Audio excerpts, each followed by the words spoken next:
அஸ்ஸலாமு அலைக்கும். வாங்க எஸ்ஆர் சமையலில் இன்னைக்கு தேங்காய் ஊற்றி சங்கரா மீன் குழம்பு எப்படி வைக்கிறதுன்னு பார்க்கலாம்.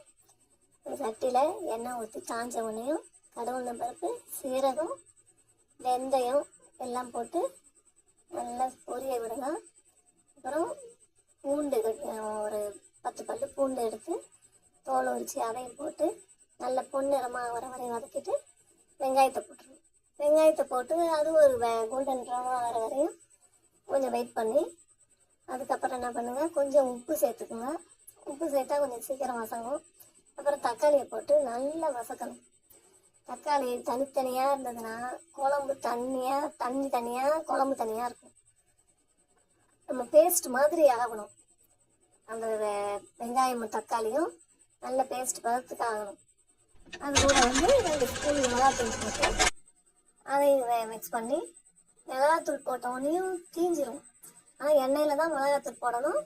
மிளகாத்தூள் போட்டுட்டு உங்களுக்கு தேவையான அளவு உப்பும் போட்டு நல்லா மிக்ஸ் பண்ணிவிட்டு அதுக்கப்புறமா என்ன பண்ணணும், நம்ம கரைச்சி வச்சுருந்த புளியை எடுத்து அது கூட ஊற்றி நல்லா கொதிக்க விடணும்.